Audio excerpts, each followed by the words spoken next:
Hi everyone, welcome back to another video from Crazy Gamer. Today in this video we are going to be learning how to download and install Angry Birds 2 on your Android device.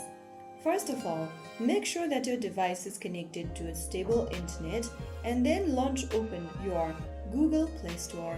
In the search button, type in Angry Birds 2. Look for this application from Rovio Entertainment Limited and tap the install button to start the download process.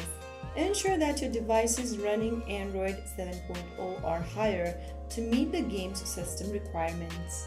Wait for the application to download and install, and once it's done, click on the play button to start playing the game. And there you have it. That's how you easily download and install Angry Birds 2 on your Android. If you found the video helpful, don't forget to like, share and subscribe to the channel.